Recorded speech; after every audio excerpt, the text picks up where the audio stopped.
고난주간이 이제 사실 오늘부터 시작이 되어졌는데 어떤 계획이 있으세요? 이렇게 말씀드리는 게 고난이죠? 예, 저희 가정에서도 어제 저녁에 가정 예배를 드리면서 고난주간을 맞이하는데 어떻게 할까 같이 이야기를 했습니다. 이야기를 하는 와중에 우리 자녀들도 가장 좋아하는 게임을 이번 주간은 안 하겠다, 그런 결단을 내리더라고요. 그래, 고맙다. 그리고 저녁도 안 먹겠답니다. 그래, 그러면 너희가 안 먹으면 많이 돈이 세이빙 될 텐데 그거 갖고 선교헌금 하자. 그래서 요즘 애들이요, 밥을 너무 잘 먹어요. 한 번 먹으면요, 우리 앉아 계신 어르신들의 몇 배를 먹습니다. 그것만 잘 아껴도요, 선교헌금 많이 할 수 있을 것 같아요. 그래서 크긴 커야 되는데 그래도 한 주간 우리 하나님이 뭐 눈 슬쩍 감아주시고 더 크게 해주시겠죠. 그런 마음 갖고 고난주간을 보내려고 합니다. 여러분 또 마음속에 작정하시고 내가 가장 좋아하는 것이 무엇이었나, 그 좋아하는 것을 한번 절제해 보세요. 그리고 또 내가 하나님께 할 수 있는, 고난으로 할 수 있는 일이 무엇일까 한번 상의하셔서 함께 좋은 일들, 하나님을 위해서 할 수 있는 일들이 무엇일까 이렇게 결단하시고 한번 오늘부터 시작할 수 있는 그런 시간이 되어지시기를 바라겠습니다. 한 주간 지나서요, 그런 경험들이 또 우리 서로 간에 이야기를 나누고 할 때 또 좋은 경험담이 되어지고 신앙 체험이 되어지고 은혜가 되어질 줄 믿습니다. 오늘 본문 말씀을 보면 예수님께서 주의 만찬을 정립하시고 제정하시는 그런 말씀을 보여주고 있습니다. 예수님께서 예루살렘에 올라가셔서 그리고 십자가를 지시기로 작정하시고 나아가시는 그 첫 발걸음이 바로 종료주일부터 시작이 되어지는데, 오늘 말씀은 주의 만찬을 제정하는 내용으로 잡았습니다.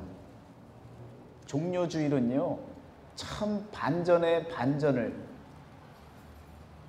왜 그러느냐, 아주 초라한 새끼 나귀를 타고 예루살렘으로 입성을 하십니다. 그런데 그 많은 군중들이 메시아라고 환호성을 치고 부르짖으면서 환호해 줍니다. 얼마나 초라한 모습으로 들어갔는데 또 얼마나 반대로 환대하고 기뻐하는 줄 모릅니다. 그런데 또 다른 반전은 뭐예요? 그렇게 환호하던 사람들이 우리 주님을 십자가에 못 박으라고 외쳐버립니다. 그리고는 정말 십자가에서 죽임을 당하시고 고초를 당하시고 그 아픔을 당하신 그 예수님께서 다시 한번 마지막 반전을 일으키는데, 그것이 바로 오는 주일에 있을 부활입니다. 여러분과 저에게 종료주일이라고 하는 것은요, 다른 의미가 주어진 것이 아닙니다. 우리 예수님께서 걸어가셨던 그 길을 우리도 마찬가지로 나아가야 되겠고 걸어가야 됩니다.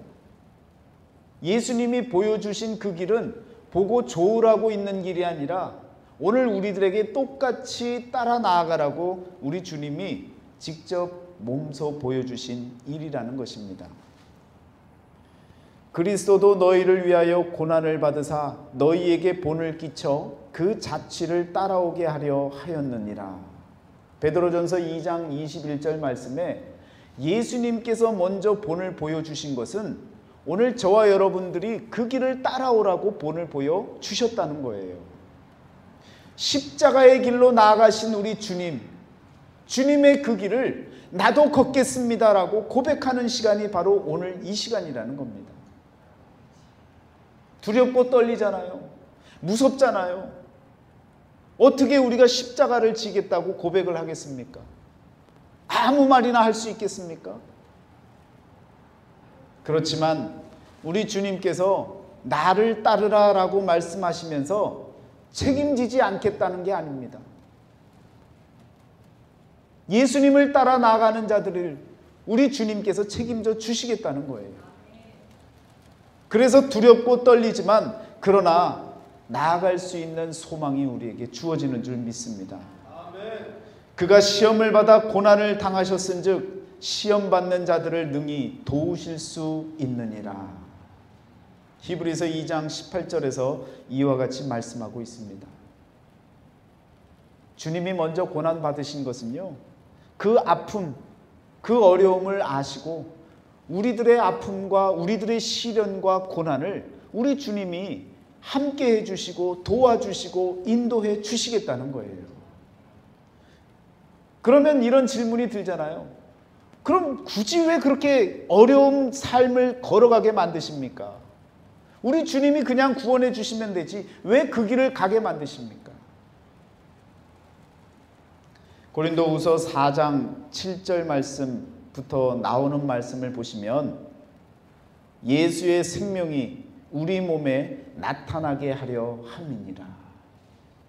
우리가 고난을 받고 우리가 십자가의 길로 따라 나가는 것은요, 우리 주님이 생명으로 다시금 살아나신 것처럼 오늘 저와 여러분들에게도 생명을 허락해 주시려고 그 길을 우리에게 열어 주셨다라는 것입니다. 오늘 이 시간은요, 우리가 우리 주님이 십자가를 짊어지시고 나아가신 그 길을 우리도 십자가를 지고 나아가겠다라고 다짐하고 결단하고 하나님 앞에 간구하는 그런 시간. 나 스스로는 할 수 없으니까 우리 하나님께서 책임져 주시고 함께 해달라고 믿음으로 기도하고 믿음으로 싸우고 믿음의 용기를 통해서 나아갈 수 있는 결단의 시간을 저와 여러분들이 가져야 하는 시간이 바로 오늘 이 시간이라는 것입니다. 그런데요, 이런 시간, 우리 주님이 이런 시간을 우리에게 요청하시면서 우리에게 약속을 하시면서 새로운 언약을 세우십니다. 그 언약을 세우는데 그 언약이 바로 오늘 말씀에 나온 것과 같이 주님의 살과 피를 먹고 마실 때마다 나를 기념하라 라고 말씀하시면서 그리스도의 죽음을 기억하라고 기념하라고 말씀해주고 있다는 것입니다. 이 종료주일로부터 시작해서 십자가를 지시는 모든 일들이 이스라엘의 절기로 치면요, 유월절이라고 하는 유월절 절기에서 십자가를 지시고 부활하시는 모든 사건이 일어납니다. 그리고 유월절 때에 주의 만찬을 제정하시고 새로운 언약을 세워 주십니다. 유월절이라고 하면 언제 있었던 일입니까? 이스라엘 백성들이 출애굽을 할 때 장자의 재앙을 하나님께서 내리신다고 할 때 이스라엘 백성들은 그 말을 따라서 문설주에다가 어린 양의 피를 바르고 그리고 말씀대로 행했는데 애굽 사람들은요, 똑같이 들었을 텐데 소문을 들었을 텐데 콧방귀를 뀌는 거죠. 누가 감히 내 장자를 죽여? 누가 감히 내 아들을 죽여? 라고 하는 심정으로 그냥 지내다가 장자들이 다 죽게 되어진 겁니다. 만약에 이스라엘 백성들 가운데도 굳이 내 아들을 하나님이 잡아가시겠어? 라고 하고 유월절을 지키지 않았다면 아마 장자는 죽었을 겁니다. 유월절의 기원이 시작되어진 것을 보면요, 출애굽기 1장 12장 1절부터 14절 말씀 가운데 나오죠. 여러분, 출애굽기 12장 14절 말씀을 보시면요, 유월절을 하나님께서 지키라고 하시고요, 그리고 하시는 말씀이 무엇이냐면 12장 14절 말씀에 이렇게 이야기하고 있습니다. 너희는 이 날을 기념하여 여호와의 절기를 삼아 영원한 규례로 대대로 지킬지니라. 어떻게 지키라고요? 대대로 지키라는 거예요. 언제까지요? 영원히. 그러면 여러분과 저는 유월절을 지키고 있습니까? 안 지키고 있습니까? 안 지키고 있어요? 지키고 있어요? 지키려고 하는데 어떻게 지키는지 모르겠어요? 말씀 따라서 지키려고 했는데 목사님이 안 가르쳐 주셨잖아요. 내가 뭘 안다고 6월절 절기를 지금 지킵니까? 영원한 규례로 삼고 대대로 지켜야 할 것이 바로 이 6월절인데요. 이 6월절에 일어난 일이 무엇이었냐면 어린 양이 죽는 일입니다. 어린 양의 피로 생명을 얻은 경험을 가진 것이 바로 6월절의 경험이고요. 6월절을 기념하는 이유입니다. 그런데 우리에겐 지금 양이 있나요? 양을 잡아갖고 피를 발라놓던가 어떻게 6월절을 지켜야 할 방법을 찾아야겠는데 양들이 없잖아요. 이 도시에서 양을 어떻게 찾습니까? 그 피를 또 어디 가서 구해요? 그럴 마음도 없잖아요. 솔직하게. 무슨 양이 있으면 양고기나 해먹지 그거 잡아다가 멀쩡한 대문에다가 발라놓고 피비린내 나고 그게 말이나 되는 얘기겠어요? 그런데 영원한 규례로 지키라고 말씀하고 있지 않습니까? 어떻게 지켜나가야 되는 거예요? 여러분과 제가 6월절을 어떻게 지켜야 되는 것입니까?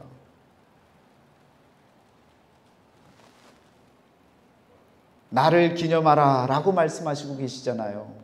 고린도전서 11장 24절 말씀에 이것은 너희를 위하는 내 몸이니 이것을 행하여 나를 기념하라. 이 잔은 내 피로 세운 새 언약이니 이것을 행하여 마실 때마다 나를 기념하라. 나를 기념하라는 거예요. 우리 주님이 나를 기념하라고 말씀하시면서 자신을 기념하라고 한 이것이 바로 6월절의 의미라는 겁니다. 왜 그렇습니까? 어린 양을 잡아서 그 피로 인해서 우리가 이스라엘 백성들이 산 역사를 봤잖아요.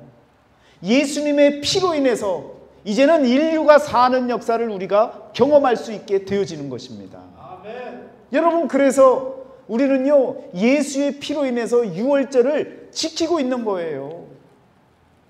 성찬 예식을 통해서 주님의 살과 피를 먹으면서 마시면서 그리스도의 죽음을 떠올리고 기념하면서 그분이 우리를 위해 죽으셔서 사망에서 생명으로 옮겨진 귀한 역사 6월절의 역사를 저와 여러분들이 기념하고 지켜나가고 있는 것입니다.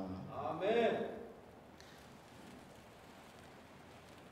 우리는요 이런 예수님이 나를 기념하라 라고 말씀하셨던 이런 예수님의 그 은혜의 덕분에 양을 잡을 필요도 없고요. 또 양의 피를 손에 바를 이유도 없어지게 되어진 것입니다. 얼마나 감사한 일이에요. 6월절마다 여러분 양 잡았다고 생각해 보세요. 얼마나 힘들고 번잡하고 비위가 약한 분들은 양을 또 어떻게 잡아요? 그럼 다 저에게 갖고 올 거 아닙니까? 목사님, 다른 건 몰라도 이것 좀 잡아주세요. 목사님이 있는 이유가 이거 아니겠습니까? 옛날 제사장들이 아마 그랬을 것 아닙니까? 얼마나 이 참 나중에는 그냥 칼 갖고 칼을 막 슉슉 돌리면서 아주 여유 있게 잡았겠죠. 한두 번 잡아봤겠습니까? 소도 잡지요. 양도 잡지요. 비둘기도 잡지요. 안 잡는 게 없는 거예요. 참 그러고 보면 시대를 잘 타고 태어난 겁니다. 여러분이나 저나요 시대를 잘 타고 태어났어요. 안 그랬으면 매일 피비린내 나는 그런 생활을 했을 거라고요. 너희가 이 떡을 먹으며 이 잔을 마실 때마다 주의 죽으심을 그가 오실 때까지 전하는 것이니라. 아멘. 우리가 성찬 예식을 주의 만찬 의식을 가지면서 계속해서 떠올리고 되새기고 되뇌어야 할 것은 그리스도의 죽으심을 기억하고 그것을 전하는 것이라는 거예요. 언제까지요? 그분이 오실 때까지. 여러분, 그분이 어떻게 오세요? 그분이 어떻게 오신다고 성경에 기록되어져 있습니까? 예수님이 다시 오시는 그 모습을 여러분 아세요? 이거 모르면 또 이단이 와서 뭐라고 얘기하면 빠져요. 우리 목사님은 그런 거 얘기 안 해줬는데 아이고 이걸 어떻게 아세요? 성경에 나와 있잖아요 하면서 여기저기를 찾아대면 여러분 홀딱 빠져버리는 겁니다. 오늘 말씀은요 아주 마음판에 깊이 새기시기를 바랍니다. 한번 계시록 5장을 한번 찾아보겠습니다. 내가 또 보니 보좌와 내 생물과 장로들 사이에 한 어린 양이 서 있는데 일찍이 죽임을 당한 것 같더라. 그에게 7뿔과 7눈이 있으니 이 눈들은 온 땅에 보내심을 받은 하나님의 7 영이더라. 자, 환상 중에 보니까 내 생물과 장로들 사이에 무엇이 있는 거예요? 한 어린 양이 서 있는 것 같은 거예요. 그 어린 양이 보니까 모양새가 어때요? 일찍이 죽임을 당한 것 같은 거예요. 일찍이 죽임을 당한 어린 양이래요. 하나님의 어린 양입니다. 7절에요.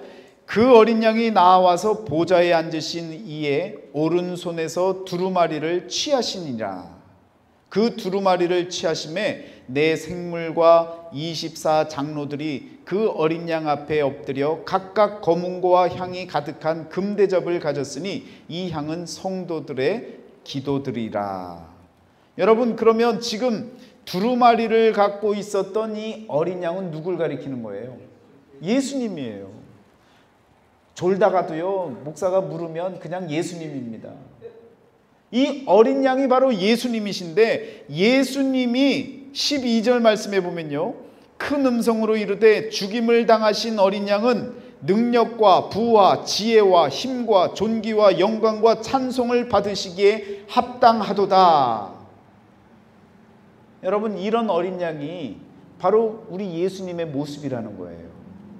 7장 한번 보실까요? 7장 10절에 큰 소리로 외쳐 이르되 구원하심이 보좌에 앉으신 우리 하나님과 무엇에게 있도다? 어린 양에게 있도다. 우리가 찬양도 많이 드리잖아요. 어린 양에게 있도다 하고 찬양을 드리잖아요. 죽임을 당하셨던 그 하나님의 어린 양, 그 모습을 갖고 지금 계시록에서 사도 요한의 눈에 계속 환상 속에 보여지고 있는 겁니다. 이런 예수님이 21장으로 넘어가시면요 21장 10절 말씀에 이렇게 이야기를 하죠. 성령으로 나를 데리고 크고 높은 산으로 올라가 하나님께로부터 하늘에서 내려오는 거룩한 성 예루살렘을 보이니, 거룩한 성 예루살렘을 보여주시는 거예요. 그게 이제 오는 거예요. 우리에게 오는 새 예루살렘입니다. 그런데 그 예루살렘에 사도 요한이요 눈 씻고 찾아봐도 성전이 없는 거예요. 성전이 없어서 성전이 어디 있을까 하고 계속하고 보다 보니까 그 말씀이 어디에 나와요? 22절 말씀에 같이 읽습니다. 성 안에서 내가 성전을 보지 못하였으니 이는 주 하나님 곧 전능하신 이와 및 어린 양이 그 성전이심이라. 할렐루야. 새 성전이 우리에게 찾아오시는데 사도 요한 눈에 그 거룩한 성 예루살렘만 보였는데 성전이 안 보였던 거예요. 그런데 그 안에 찾아보니까 바로 어린 양이 무엇이었다는 거예요? 성전이었다는 겁니다. 그 성전이 우리에게 찾아오신다는 거예요. 여러분, 마지막 때에 어떤 모습으로 우리에게 오시느냐? 올라가신 그 모습 그대로. 그 모습이 어떤 모습이냐? 바로 죽임을 당하셨던 어린 양의 모습으로. 성경에서 이야기하는 그대로를 지금 말씀을 드리는 거예요. 사도 요한이 이와 같이 증언을 하면서 우리에게 이야기해 주고 있잖아요. 그러니까 예수님께서 나를 기념하라 라고 말씀하셨을 때 나는 바로 죽임을 당할 하나님의 어린 양입니다. 마지막 때에 오실 그 어린 양이라는 거예요. 말씀은요, 혼동시키지 않아요. 일정하게 일관성을 갖고 똑같은 말씀을 해주고 있는 거예요. 예수님이 말씀하시는 나는 누구냐? 바로 하나님의 어린 양입니다. 죽임을 당하셨던 그 어린 양이 오늘 저와 여러분들에게 찾아오신다는 거예요.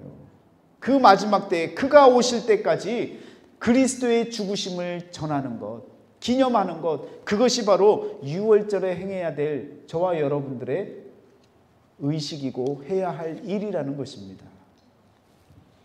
자, 그러면 구약의 그 유월절이 신약에 와서 예수님께서 우리들에게 어떻게 바꿔주신 거예요?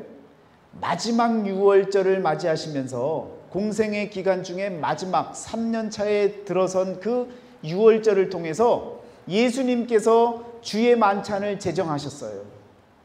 살과 피를 먹는 것을 대신으로 이제는 구약의 모든 유월절을 다 어떻게 하신 거예요? 폐기하신 거예요. 새로운 형태로, 새로운 양식으로, 새로운 모습으로 유월절을 지킬 수 있도록 우리에게 길을 열어주신 거예요. 여러분 생각해 보세요. 만약에 예수님께서 이런 새 길을 열어주시지 않았다면, 늘 말씀드리지만 우리는요, 지금 예루살렘에 가서 양을 잡아야 되는 거예요. 그 성전에 나아가서 그 양을 잡아다가 유월절 기념 의식을 치르고 있었어야 된다고요. 자, 예수님께서 이와 같이 우리에게 편안함을 허락해 주시면서 이렇게 바꾸신 이유가 어디 있습니까? 그때 당시에는요, 그냥 믿는 사람들 다 모여봐야 예루살렘에 가서 다 예배 드릴 수 있었어요. 그런데 지금은요, 전 세계의 많은 사람들이 하나님을 믿지 않습니까? 몇 억에 가까운 인구가 지금 예수님을 믿고 있다고요. 그 인구들이 다 양을 어떻게 잡을 수 있어요? 하나님의 지혜는요, 놀라운 겁니다. 우리 때를 이미 다 아시고 준비해 주신 거예요. 너희들 양 잡을 필요 없다. 내가 하나님의 어린 양으로서 너희를 위해서 죽어줬다. 그러니까 이제는 성찬 예식을 통해서 주님의 살과 피를 먹는 그 의식을 통해서 유월절 절기를 지키는 것으로 너희가 이해하고 그 절기를 잘 지켜나가거라. 이렇게 우리에게 은혜를 베풀어 주셨다라는 것입니다. 그래서 영원한 규례로 대대로 지켜야 할 그 유월절을 우리는요, 이제 지킬 수가 있게 되어진 것입니다. 히브리서 9장 12절 말씀에 이렇게 말씀합니다. 염소와 송아지의 피로 하지 아니하고 오직 자기의 피로 영원한 속죄를 이루사 단번에 성소에 들어가셨느니라. 아멘. 짐승의 피가 아니라 자신의 피로 인해서 영원한 속죄제로 오늘 저와 여러분들을 위해서 우리 주님이 죽어 주셨다라는 것입니다. 유월절을 지키려면요, 4가지가 필요한 거예요. 4가지가 무엇입니까? 일단 양이 필요하죠. 그리고 양을 잡을 수 있는 번제단이 필요하죠. 그리고 그 모든 의식을 치를 제사장이 필요하죠. 그리고 그 모든 것이 갖춰져 있는 성전이 필요하지 않습니까? 그런데 성경의 역사를 통해서 바로 하나님의 성전 이스라엘의 번제단을 다윗 시대에 고백하고 찾았고, 그리고 그곳에 여러분 예루살렘 성전이 지어졌고, 세례 요한이 선포했던 것과 같이 보라 세상 죄를 지고 가는 하나님의 어린 양이로다. 그 어린 양이 드디어 나타났고 영원한 대제사장 되어지시는 예수께서 이 모든 절차를 다 치르시고 구약의 그 유월절을 자신의 유월절로 삼으시고 나를 기념하라고 말씀하시고 하나님의 어린 양, 죽임을 당하신 그 어린 양의 피로 인해서 저와 여러분들의 살 길을 열어주신 그분이 이제는 영원토록 대대로 지킬 수 있는 그 유월절을 우리에게 허락해 주셨다라는 말씀입니다. 아멘. 여러분, 출애굽기에 보면요, 유월절을 먼저 지켰나요? 절기를 먼저 지켰나요? 아니면 유월절 사건이 먼저 일어났나요? 유월절 절기를 먼저 지키라고 하셔서 유월절 절기를 먼저 지키고, 그리고 장자 재앙이 일어나면서 유월절 사건이 일어났죠. 보세요. 똑같은 공식입니다. 예수님께서요, 새 언약을 지켜라 라고 하면서 주님의 살과 피를 먹고 나를 기념하라 말씀하셨죠. 그러면 그 기념했던 그 의식이 진짜 사건으로 일어나겠어요? 안 일어나겠어요? 일어나는 거예요. 언제? 언제 그 일이 일어나는 거예요? 우리 주님이 다시 오는 그때에 똑같은 일이 일어나는 겁니다. 옛 언약은요, 예수님께서, 하나님께서 유월절을 만드시고 기념을 하시고 사건이 일어났던 것처럼 예수님께서 제정하시고 지키라고 기념하셨던 그 기념의식이 마지막 때에는요, 똑같은 사건으로 일어날 것이라는 겁니다. 그래서 하나를 배우면 열을 알아야 되는 거예요. 성경 말씀의 구약을 바라보면요, 우리 신약을 통해서 미래를 내다볼 수 있어야 되는 겁니다. 하나님의 지혜자가 다 되어지시기를 축원합니다. 그래서 우리가 성찬 예식을 거행하는 모든 일들이요, 결국은 나중에 사건으로 일어날 일이라는 거예요. 우리 주님이 저와 여러분을 살리는 역사가 마지막 때에 일어난다는 거예요. 그 기념의식을 이스라엘 백성들이 아유 무슨 일이 있겠어 하고 안 지켰으면 출애굽하지 못하고 장자들이 다 죽었을 거예요. 마찬가지입니다. 예수께서 우리에게 새 언약을 주셨고 나를 기념하라고 말씀하셨는데 그 기념을 우리가 행하지 않으면요, 우리 마지막 때에 살아날 이유가 없는 거예요. 믿음을 갖고 날마다 우리 주님이 제정하신 주의 만찬을, 우리 주님의 죽으심을 기억하고 기념할 수 있는 그런 지혜로 살아나가시기를 축원합니다. 자, 그러면요, 애굽 땅으로부터 나온 이 가나안 땅에 들어갔던 이스라엘 백성들, 그들이 하나님께 받았던 첫 번째 언약은 어디서 받았습니까? 시내산에서 받았죠. 시내산에서 그 언약을 받았는데 히브리서 8장 7절 말씀을 한번 보세요. 저 첫 언약이 무흠하였더라면 둘째 것을 요구할 일이 없었으려니와. 자, 그러면 이 말씀을 통해 알 수 있는 건 뭐예요? 시내산에서 세웠던 그 언약은 흠이 있었던 거예요? 없었던 거예요? 있었다는 거죠. 무흠했었더라면 왜 둘째 언약이 필요했겠느냐라는 거죠. 그러니까 첫째 언약에 문제가 있었겠다라는 거예요.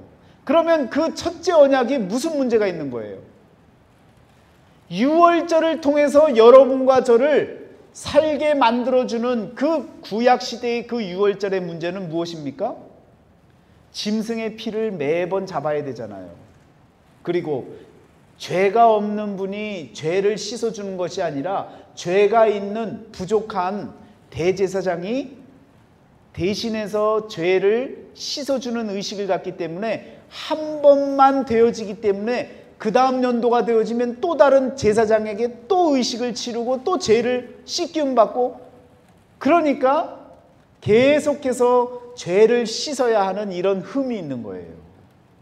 그런데 우리 주님은요, 영원한 대제사장이 되셔서 단번에 우리의 죄를, 우리의 인류의 죄를 다 씻어주셨기 때문에 더 이상 양의 피를 필요로 하지 않기 때문에, 그래서 저와 여러분에게는요, 예수의 새로운 언약, 새 언약이 우리를 살리는 무흠한, 흠이 없는, 책 잡을 데가 없는 그런 완전한 언약으로 우리에게 드러나게 되어졌다는 것입니다. 얼마나 감사한 일입니까? 이것이 주의 만찬의 핵심이 되어지는 거예요. 성만찬 예식을 드리는 이 모든 일들이 우리에게 이와 같이 유월절을 지키는, 대대로 하나님의 규례를 지켜나가는 그 일이 우리에게 성만찬식을 통해서 이루어지고 있다는 사실을 기억하시기를 바랍니다. 아멘. 그러면 보세요. 결론은 뭐냐? 구약의 유월절을 통해서 이스라엘 백성들이 어디로부터 어디로 넘어갑니까? 애굽으로부터 가나안 땅으로 넘어가죠. 그러면서 강을 건너게 되는 거죠. 홍해를, 커다란 바다를 건너게 되어지는 거죠. 그러면서 그들은 영원히 살았습니까? 아니면 잠시 일시적으로 살았습니까? 잠시 일시적으로 생명을 연장했지요. 우리 육신의 문제를 해결했던 거죠. 그렇잖아요. 구약에 나타났던 이 유월절의 의미는요, 우리의 육신의 문제만 해결해 주는 그런 유월절이었다고요. 그런데 예수님이 오셔서 우리에게 보여주는 이 유월절은 무엇입니까? 우리의 몸 전체가 사는 역사예요. 우리의 몸은 푸뉴마라고 하는 영과 그리고 사르크스라고 하는 육신도 마찬가지로 몸에 속해 있다고요. 이 두 가지가 함께 있는 것을 우리가 소마라고 얘기한다고요. 그 소마를 온전하게 살려주는 것이 바로 예수 그리스도의 십자가의 죽음이고 부활의 역사라는 겁니다. 자, 그래서 예수님은요, 이제는 출발하시겠다고 하는 거예요. 출애굽을 통해서 이스라엘 백성들이 출발했잖아요. 예수님도 출발하신대요. 그게 뭡니까? 그게 우리 주님이 별세하신다는 얘기잖아요. 누가복음 9장 31절에 나와 있는 별세의 얘기라고요. 여러분 한번 다시 찾아보세요. 영광 중에 나타나서 장차 예수께서 예루살렘에서 별세하실 것을 말할세라고 하는 이 표현 말씀드렸었잖아요. 예수님이 별세하신다고요. 그런데 그 별세의 주석에 뭐라고 써 있다고요? 영어 성경으로는 departure. 그리고 그리스어로는 뭐라고 써 있어요? 엑소도스. 출애굽이라고요. 예수님이 출애굽하시는 이 출애굽은 어떤 출애굽이냐? 죽음으로부터 떠나가는 거예요. 죽음으로부터 시작하는 일인 거예요. 그래서 죽으러 가시는 겁니다. 우리를 살리시기 위해서. 그래서 디팔처를 하는 거예요. 엑소도스 하는 거예요. 구약에 엑소도스가 있었다면요, 신약에 우리 주님이 엑소도스 하시는 새 출애굽이 있었다는 거예요. 그 출애굽이 바로 예수님이 십자가 사건을 통해서 우리에게 보여주신 하나님의 사랑이고 하나님의 은혜라는 것입니다. 이와 같이 여러분과 저에게 하나님이 주시는 이 놀라운 출애굽 사건에 함축되어져 있는 이 주님의 살과 피, 새로운 언약이 되어진 그 의식을 통해서 우리들이 사는 길이 열려졌다는 겁니다. 얼마나 감사한 일이에요. 그래서 구약에서의 이 유월절이요, 형태를 바꾸고 새로워진 양식으로 바뀌어진 것이 바로 신약의 예수 그리스도를 통해 주의 만찬이 만들어졌는데, 그 주의 만찬이 우리가 지켜야 할 유월절의 새로운 모습이라는 것입니다. 이제는 성찬 예식을 치르실 때요, 이제 이 의미를 아셨으니까 내가 출애굽을 한다라는 심정으로 이 세상과 완전히 구별되어지는, 사망으로부터 벗어나는 완전한 해방과 자유를 누릴 수 있는 그런 기회가 우리에게 주어졌다는 사실을 믿음으로 고백하는 그런 시간이 되어주시기를 주의 이름으로 축원합니다. 그래서 예수와 유월절이라고 하는 이 의미가요, 결국은 하나입니다. 예수님이 유월절에 주의 만찬을 만드셨다고요. 그리고 그 주의 만찬을 통해서 새로운 유월절의 모습을 우리에게 드러내셨다고요. 우리도 유월하는 겁니다. 패스오버를 하는 거예요. 넘어서는 거예요. 우리의 육신의 장막을 넘어서서 우리 하나님이 지으신 그 장막으로 들어가는 거예요. 이제는요, 세상 차원에 머무는 인생이 아니라 하늘 소망을 품고 하나님이 만드시는 하나님의 장막으로 넘어가는 거예요. 그래서 우리 주님이 예루살렘을 향해 들어가실 때에 이 모든 계획들을 다 갖고 계셨기 때문에 우리는 지금 다 모든 것을 성경을 통해 확인할 수 있잖아요. 그런데도 안 믿어요. 그런데도 몰라요. 그런데도 우리 주님이 나를 구원하실까라고 반문하고 있는 거예요. 오늘 저와 여러분들이 살아가고 있는 이 시대는요, 포스트 모더니즘이라고 하는 탈전통, 모든 전통으로부터 벗어난 그런 생각이 가장 앞선 생각이고 가장 좋은 생각이고 신지식인이 갖고 있는 생각이라고 여겨지는 이 시대를 살아가고 있는데, 오늘 저와 여러분은요, 그 사람들이 볼 때는요 캐캐 묵은 얘기를 하는 것 같은데 아니라는 거예요. 하나님의 영원한 언약이 우리에게 주어졌는데, 영원한 언약은요 영원토록 지켜질 일이기 때문에 우리는 그 사이에서 하나님의 영원한 언약이 지켜질 것을 믿고 살아가고 있기 때문에 이 말씀은 살아있는 말씀이고 우리에게 지배력이 있고 힘이 있고 강권적인 능력이 있는 그런 말씀이기 때문에 이 말씀을 따라 사는 것이지, 2000년 전, 4000년 전에 이 역사를 바라보고 이 옛날 과거의 역사를 기억하고 사는 그런 역사책의 이야기가 아니라 오늘 우리 모두를 살리는 생명의 말씀이 되시는 예수 그리스도를 따라 사는 삶인 것을 기억하시기를 바랍니다. 자, 오늘 말씀이 나와 있던 마태복음 26장으로 한번 가보시겠습니다. 마태복음 26장 어디를 보시느냐면요, 26장 18절을 한번 보시길 바랍니다.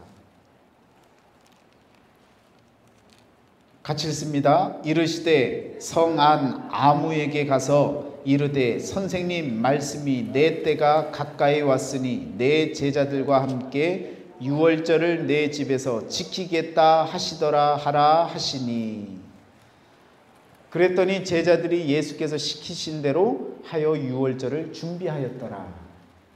유월절은요 이렇게 오는 거예요. 어떻게 와요? 갑작스럽게 말씀을 통해 오는 거예요. 여러분과 저는 누가 되는 거예요? 하나님의 성 안에 살고 있는 아무개가 되는 거예요. 성 안 아무개에게 가서 이렇게 이야기를 하라고 하시잖아요. 유월절을 준비케 하라고 하시잖아요. 우리 하나님이 준비케 하시게 하라고 하시니까 성 안에 사는 어떤 아무개는요 그 유월절을 받아들이고 주님과 함께 유월절을 지켰습니다. 성 안 아무개가 누가 되어지는 거예요? 여러분과 제가 되어지는 거예요. 하나님의 말씀을 통해 하나님이 선포하시면서 유월절을 지키라고 말씀하시고 유월절을 따라 살라고 말씀하실 때에 그 말씀을 아멘으로 받아들이고, 아무리 부담 있고 아무리 어려운 그런 앞길이 우리에게 보여진다 할지라도 그것을 믿고 지켜나갈 때에 생명이 사는 역사가 일어나는 것입니다. 생각해 보세요. 성 안 아무개가 주님과 그 12 제자들 함께하는 무리들을 다 받아다가 대접을 해야 되고 유월절을 준비해야 되고 그러려면 얼마나 힘듭니까? 그것도 갑작스럽게. 우리는요 그런 마음의 준비를 하고 살아야 되는 거예요.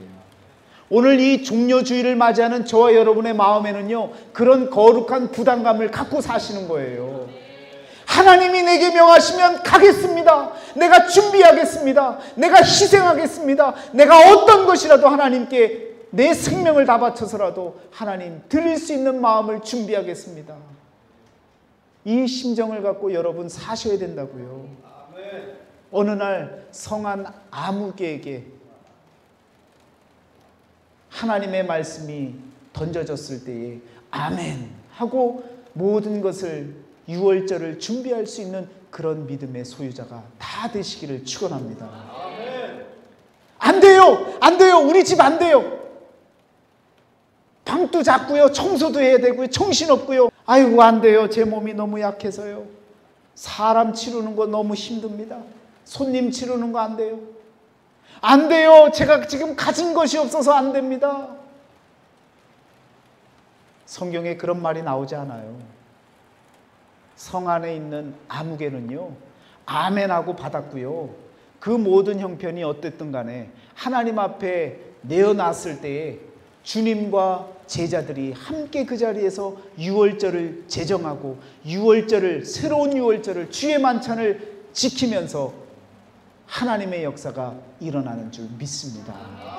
오늘 우리들에게 이런 거룩한 부담감이, 오늘 예루살렘 성 안으로 들어가시는 주님을 기억하면서 마음에 품고, 하나님께서 말씀하실 때 예, 저는 안 되지만 하나님과 함께 하신다면, 제가 할 수 있는 것이라면 하겠습니다라는 이 고백을 올려드릴 수 있는 그런 종료주일, 그리스도의 죽으심을 바라보며 나도 죽겠다라고, 십자가를 지겠노라고 고백할 수 있는 그런 믿음의 고백이 있는 그런 의미 있는 시간이 다 되어지시기를 주의 이름으로 축원합니다. 기도하겠습니다.